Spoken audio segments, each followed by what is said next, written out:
teman-teman Culus, salam jumpa, salam sehat bagi penonton bola Barcelona FH. Kali ini saya mau mengajukan opini saya tentang striker Barcelona ke depan, karena Barcelona saat ini sedang berjuang untuk mencari salah satu striker top ya.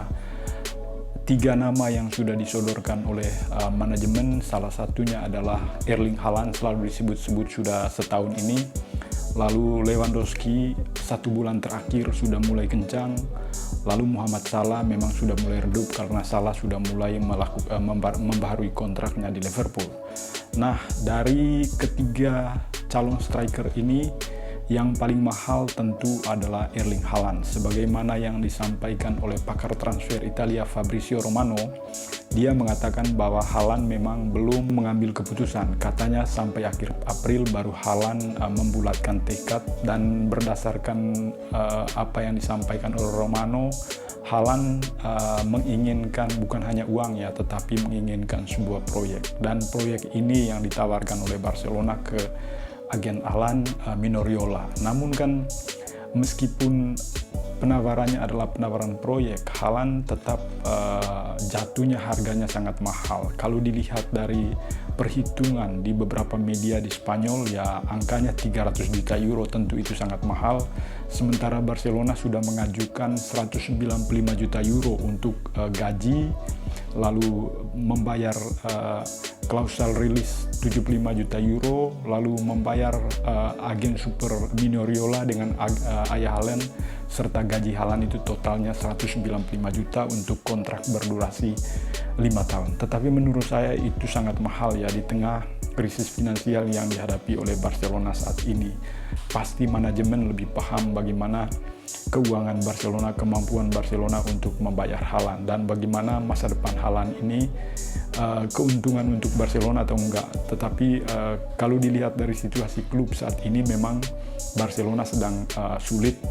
Salary cap-nya minus 144 juta euro, itu berarti dia harus bisa menginjeksi modal lagi supaya ada pemasukan untuk kas dan manajemen, sehingga salary cap-nya bisa dinaikkan jadi 400 juta seperti yang digadang-gadang sebelumnya. Terutama kalau memang Spotify sudah masuk akhir tahun kan sudah pasti. Lalu CFC itu semoga saja Barcelona dengan pihak La Liga itu bersepakat sehingga ada dana 250 juta euro ya dari CFC. Dengan demikian, kalaupun Haaland itu didatangkan ya bisa saja salary cap-nya dinaikkan dan Barcelona bisa sanggup untuk membayar gaji Haaland ya 195 juta. Namun tetap saja bahwa Barcelona saat ini masih dalam proses pemulihan dari krisis, dan memang belum keluar 100% ya, mungkin baru 50%, karena Barcelona sudah mulai bermanuver di bursa Januari kemarin dengan memboyong Ferran Torres 55 juta euro dengan Aubameyang dan Adama Traore dengan status pinjaman. Lalu striker kedua adalah Lewandowski. Lewandowski itu harganya 100 juta euro ditambah dengan klausul rilis dan gaji. Barcelona kabarnya menawarkan gaji 8 juta euro kepada Lewandowski. Lewandowski menginginkan sebuah proyek jangka panjang. Dia ingin agar penawaran Barcelona bisa sampai 3 tahun, karena di Bayern Munchen dia hanya ditawari kontrak 1 tahun, dan dia menginginkan kontrak jangka panjang karena bagi Lewandowski dia masih mampu untuk bermain sampai umur 2-3 tahun ke depan ya. 36 tahun dia masih mampu. Tapi menurut saya ya 3 tahun lagi Lewandowski masih striker oke ya, tapi tetap saja biayanya mahal. 100 juta euro mungkin di bawahnya Haaland ya, masih agak realistis lah. Nah, Muhammad Salah saya kira sudah tertutup sekali kemungkinan, dan saya nggak mendiskusikan lebih lanjut.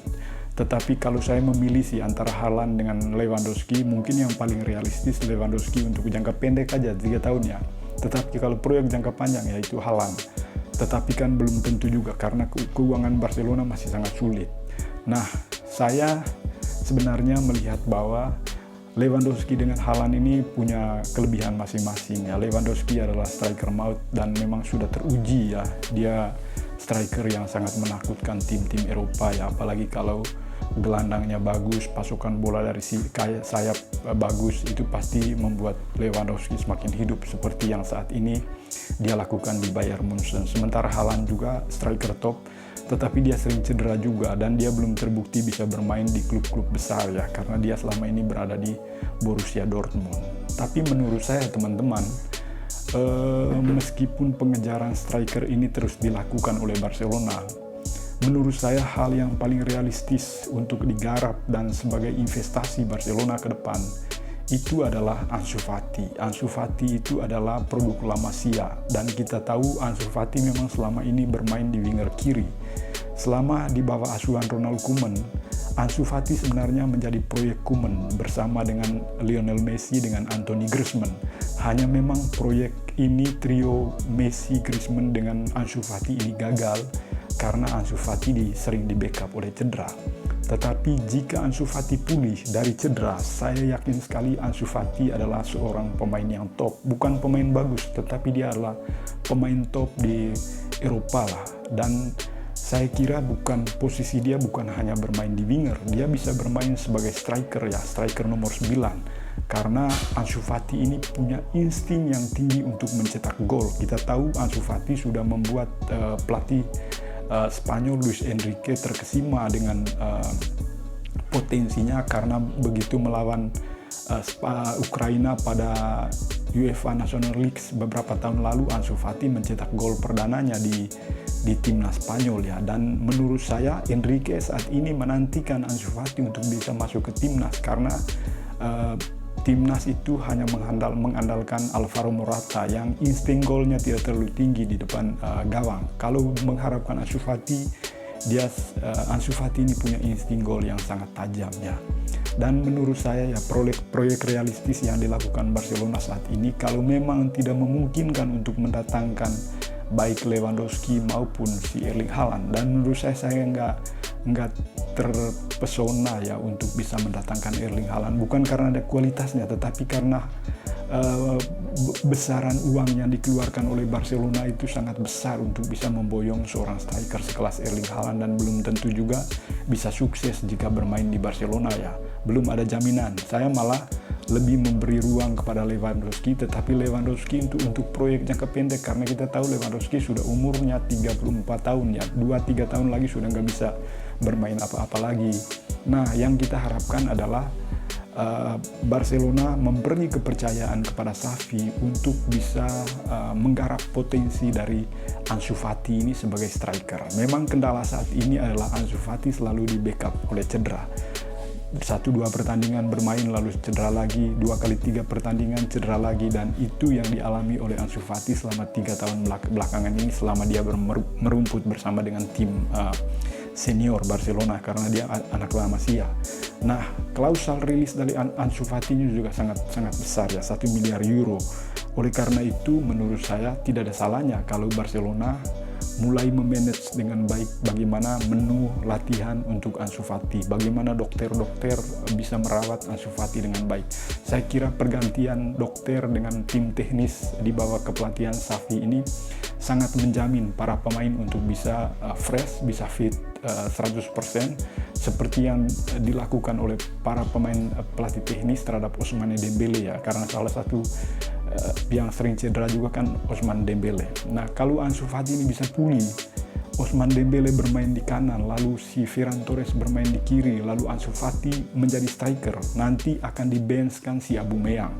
Dan ini menurut saya adalah striker yang mematikan. Trio maut di Barcelona adalah Dembele, Ansu Fati dengan Ferran Torres, dan menurut saya ini sangat menjanjikan karena mereka masih muda. Ousmane Dembele masih 23 tahun, lalu Ansu Fati masih 19 tahun, Ferran Torres masih 21 tahun. Hanya memang yang perlu diperbaiki adalah bagaimana supaya Ansu Fati ini fit total ya, supaya cederanya nggak kambuh lagi. Dan ini yang menjadi catatan kenapa Ansu Fati ini belum bisa bangkit, karena sebenarnya harapan ketika Lionel Messi hengkang ini kan ada di Ansu Fati, teman-teman. Dan saya tetap memberi prioritas bagi striker Barcelona. Menurut opini saya ya, teman-teman bisa berbeda. Saya lebih memberi ruang kepada Ansu Fati daripada Barcelona membeli Erling Haaland yang harganya sangat mahal. Lewandowski nggak apa-apa karena harganya tidak terlalu mahal. Saya kira bisa kalau memang memungkinkan dan Lewandowski tertarik dengan proyek Xavi dengan gaji ya 8 juta euro seperti yang ditawarkan oleh Barcelona.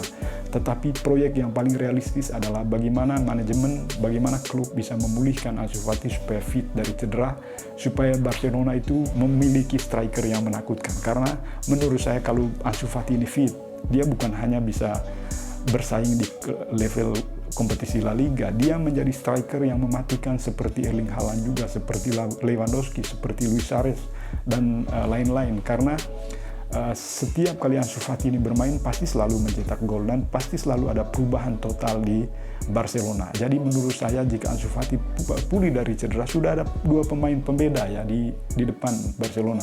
Ada Ousmane Dembele dengan Ansu Fati yang sering punya insting untuk mencetak gol di depan kotak penalti. Lalu besok teman-teman pukul 2 pagi hari Senin Barcelona akan bermain di kandang Levante. Ini masuk jornada ke-30 La Liga dan kita berharap pasukan Xavi bisa memperbaiki performa karena kemarin mereka bermain tidak terlalu bagus di kandang Eintracht Frankfurt ya, bermain imbang 1-1 dan saya yakin sekali Barcelona bisa menang lah pada jornada ke-30 ini, karena kalau tidak menang ya Barcelona bisa kembali ke posisi keempat atau ketiga ya, karena kan nilainya sama dengan Sevilla dengan Atletico Madrid 57 dan kita berharap Barcelona bisa menurunkan pemain-pemain terbaiknya. Saya memprediksikan Ter Stegen di kiper, lalu Eric Garcia dan Ronald Araujo di tengah, bek tengah. Sayap kanan ada Dani Alves, lalu kiri ada Jordi Alba, lalu di tengah saya menjagokan Sergi Busquets, Frenkie de Jong dengan Pedri, nanti diganti dengan Nico Gonzalez dengan Gavi. Lalu di depan saya pingin Xavi itu mulai memainkan si Ousmane Dembele mulai menit awal, lalu ada Aubameyang dengan Ferran Torres. Karena menurut saya ya pertandingan melawan Levante ini juga menjadi pertandingan yang sangat penting untuk Barcelona ya, supaya bisa mempertahankan posisi runner up dan tetap menjaga jarak dengan Madrid, jangan sampai Barcelona kalah. Karena kalau Barcelona kalah, jarak dengan Madrid semakin jauh dan harapan para fans agar Barcelona bisa menjadi juara ya bisa sulit ya. Oleh karena itu melawan Levante ini harus benar-benar bermain dengan intensitas tinggi, crossingnya seperti bermain yang dilakukan oleh Barcelona di La Liga saat ini ya. Oleh karena itu saya mengharapkan pasukan Xavi bisa menang dan saya memproyeksikan Barcelona menang 3-0 melawan Levante.